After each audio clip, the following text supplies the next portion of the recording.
kita dalam live streaming di kota suci Yerusalem, secara khusus di Ben Yehuda Street. Nah, saya akan mengawali dengan minum jus buah delima, salah satu buah dari 7 buah khas dalam budaya Yudaisme, secara khusus dalam Alkitab, ya, adalah delima. Konon katanya jumlah bijinya 613. Itu merujuk pada Taryak Misfot Mose 613 hukum Musa. Saudara-saudara, tema kali ini saya ingin mengajak kepada saudara-saudara secara khusus para pendengar Bambang Nursena channel di tanah air, kira-kira seperti ini. Apakah catatan kuno tentang Yerusalem, secara khusus catatan para bapak gereja, catatan para patristic fathers, itu bisa dipercaya? Saya berikan contoh. Perang Yahudi pertama yang digerakkan oleh orang-orang Selot itu dicatat oleh Flavius Josephus, ahli sejarah Yahudi. Lalu kemudian dikutip oleh sejarawan gereja yang bernama Eusebius dari Kaisaria. Dahulu para penulis sekuler itu meragukan segala yang ditulis oleh sumber Kristen. Tetapi ternyata setelah ditemukannya naskah Aramaik dari Flavius Josephus, ternyata kecurigaan itu terlampau berlebihan. Memang dalam naskah kuno manapun adanya parafrase dan sebagainya, itu wajar-wajar saja. Kalau Anda membaca naskah Negara Kertagama Majapahit, antara lontar yang ada di Singaraja dengan Leiden itu ada sedikit perbedaan, tapi perbedaan itu pada intinya tidak mengubah. Misalnya fakta tentang terbunuhnya Yohanes Pembaptis itu dicatat oleh Josephus, tidak hanya dicatat oleh Alkitab. Kematian Yakobus saudara Kristus pada tahun 62 Masehi itu tercatat dalam tulisan Josephus, sesuatu yang justru tidak tercatat dalam Perjanjian Baru. Begitu juga tentang Flavianum Testimonium, kesaksian tentang kepastian penyaliban Yesus dalam Josephus. Yang terakhir saya ingin berbicara tentang sejarah Yerusalem. Pada perang Yahudi yang kedua, itu revolusi Bar Kokhba sempat memenangkan peperangan dan sempat pula berkuasa antara tahun 132 sampai tahun 135 Masehi. Diterbitkanlah mata uang di situ, dibangkitkan kembali aksara Paleo Hebrew yang dipakai di zaman Raja Daud untuk membangkitkan nasionalisme. Tetapi Kaisar Hadrian kemudian menaklukkan kembali pemberontakan Bar Kokhba ini, atau di dalam bahasa orang Yahudi tentu adalah perang kemerdekaan yang dilancarkan oleh kepemimpinan Bar Kokhba yang didukung oleh Rabi Akiba. Dan Rabi Akiba bahkan mengakui kalau Simon Bar Kokhba adalah Mesias Israel. Itulah salah satu faktor kenapa orang Kristen tidak lagi menyatukan diri mereka pada pengharapan kebangsaan Israel. Karena apa? Karena satu hal yang tidak bisa mereka terima. Mereka diajarkan hanya satu pemimpinmu, yaitu Mesias. Maksudnya adalah Yeshua HaMasyiah. Sementara orang Yahudi memperkenalkan Mesias politik, Mesias revolusioner yang melawan Roma. Sementara Yesus berkata, kerajaanku bukan dari dunia ini. Itulah yang menjadi faktor yang salah satunya menajamkan konflik antara Yahudi dan Kristen.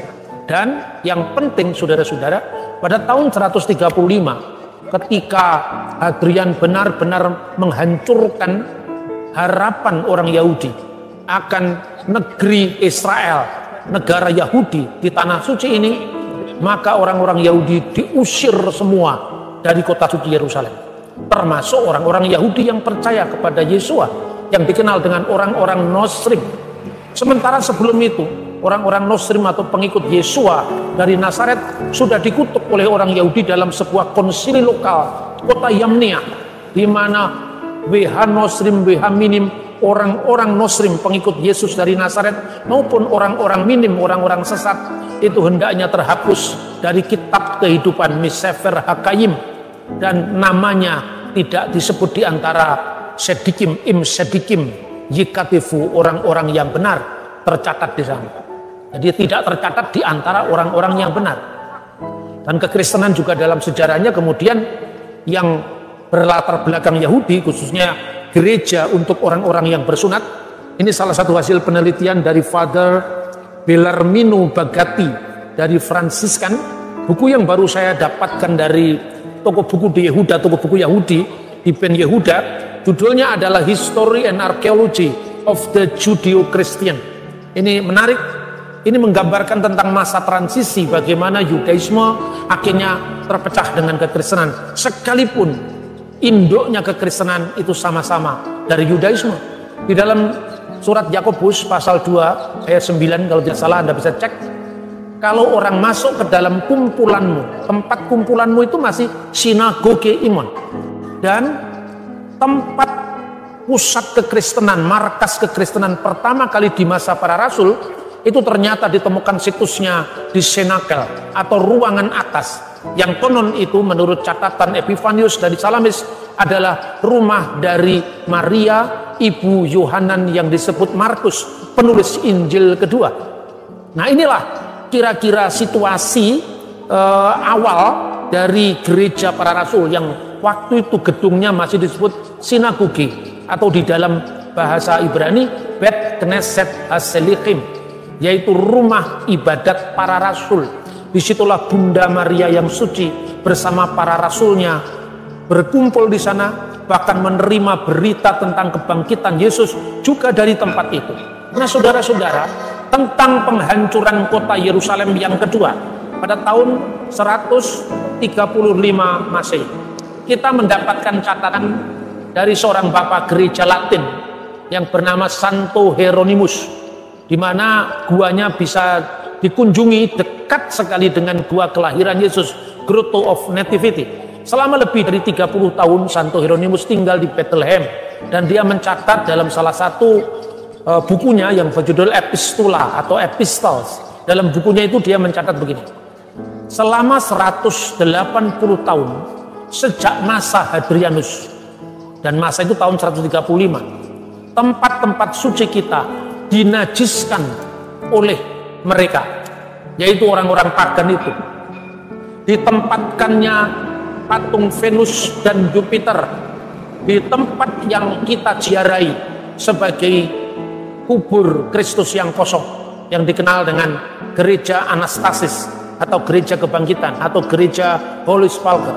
Begitu juga Bethlehem kita, karena Bethlehem waktu itu dihuni oleh Santo Hieronymus, juga dipasang dewa Tamus dan Adonis untuk mencemarkan tempat yang dikenal dengan gua kelahiran Kristus sampai saat ini. Orang bertanya, bagaimana Hieronymus bisa dipercaya? Karena dia menulis sekitar tahun 350 Masehi, sementara kejadiannya tahun 135. Penajisan tempat itu, Anda lupa bahwa sebelum itu juga ada catatan. Catatan pertama misalnya dilakukan oleh Justin Martyr. Justin Martyr itu menulis sekitar tahun 145 atau 150. Berarti hanya ada jarak 10 sampai 15 tahun. Dia menulis dalam bukunya Dialog Vitripo tentang keberadaan gua kelahiran Yesus. 100 tahun kemudian, Origenes dari Alexandria juga berziarah ke sana dan mencatat tentang keberadaan Grotto of Nativity. Lalu ada satu saksi lagi, yaitu sejarah sekuler. Kita bisa misalnya informasi dari tulisan bapak-bapak patristik, bapak-bapak gereja itu bisa dipercaya. Misalnya apa yang disaksikan oleh Hieronymus tentang kota Yerusalem yang diganti namanya oleh Kaisar Hadrian sebagai Alia Capitolina, dan kota itu akhirnya dibaktikan, didedikasikan kepada dewa Jupiter. Itu juga tidak hanya tercatat dalam catatan Kristiani. Anda bisa membaca pada tulisan Dio Cassius. Dia menulis buku yang berjudul Historia Romana. Pada buku yang ke-69 halaman 12, dia mengatakan bahwa Hadrian telah meletakkan patung Jupiter di atas situs kota suci Yerusalem, dan itu merupakan sesuatu yang sangat melukai perasaan keagamaan orang Yahudi. Ini jelas-jelas dicatat oleh Diocasius yang kira-kira menulis tahun 200. Jadi penajisan kota suci Yerusalem itu tahun 135 ketika Hadrian menaklukkan kembali pemberontakan atau revolusi Bar Kokhba. Tidak lama berselang setelah itu, ya yang namanya Diocasius itu lahir kira-kira tahun 130-an.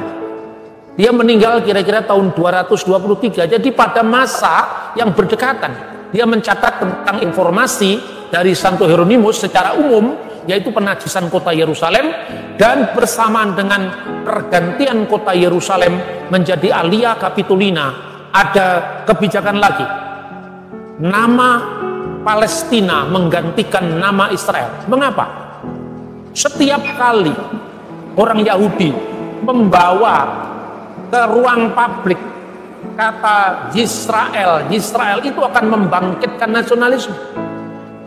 3 kali sehari mereka selalu melantunkan Shema Yisrael Adonai Eloheinu Adonai Echad. Dengarkanlah wahai Israel, Tuhan Allah yang kita sembah, Tuhan itu esa. Belum lagi kota Yerusalem semacam menjadi magnet. Setiap Paskah mereka berdoa dengan mengatakan tahun depan kita di Yerusalem. Lisana haba'ah Yerusalem, lisana haba'ah Yerusalem. Itu tentu akan mencemaskan, mengkhawatirkan bagi Kaisar Hadrian apabila nasionalisme itu akan dipupuk dengan nama Yerusalem dan nama Israel. Karena itu provinsi Yudea kemudian disatukan dengan provinsi Syria, lalu mereka menyebutnya dengan Syria Palestina. Sejak saat itu nama Israel terhapus dari sejarah dan dimunculkan nama musuh bebuyutannya sejak zaman Raja Daud, yaitu orang-orang Filistin. Maka Palestina modern itu tidak sama dengan Filistin kuno. Namun nama itu sengaja dipakai oleh Hadrian untuk melukai orang Israel, sekaligus agar harapan Israel yang ingin kembali ke tanah suci menjadi. Karena itu, nah, mengunjungi kota Yerusalem seolah-olah saudara-saudara itu adalah memasuki dimensi waktu ribuan tahun yang lalu. Yerusalem yang kita kunjungi sekarang dengan jalan-jalan di Yudea, ini adalah Ben Yehuda, pusat kota Yerusalem. Di sana suasana klasik dan suasana modern berpadu menjadi satu. Karena itu saudara-saudara, dengan kita mengunjungi kota suci Yerusalem ini, marilah kita tajamkan spiritualitas kita untuk mengabdi. Tapi jangan sampai ortodoksia kita, pemahaman kita akan kebenaran, keyakinan kita akan lurusnya ajaran, jangan sampai menodai praktek hidup kita yang lurus atau ortopraksinya. Ortodoksia dan ortolatria penting, karena konsep hidup yang benar, konsep iman yang benar berkaitan dengan penyembahan yang benar, itu harus kita pertahankan. Tapi jangan sampai buah-buah roh tidak kita perhatikan. Kalau hidup keagamaanmu tidak lebih benar dari ahli Taurat dan orang-orang Farisi, kata Yesus, kamu tidak bisa memasuki kerajaan surga. Salam dari Tanah Suci, salam dari Besem Hamasiyah.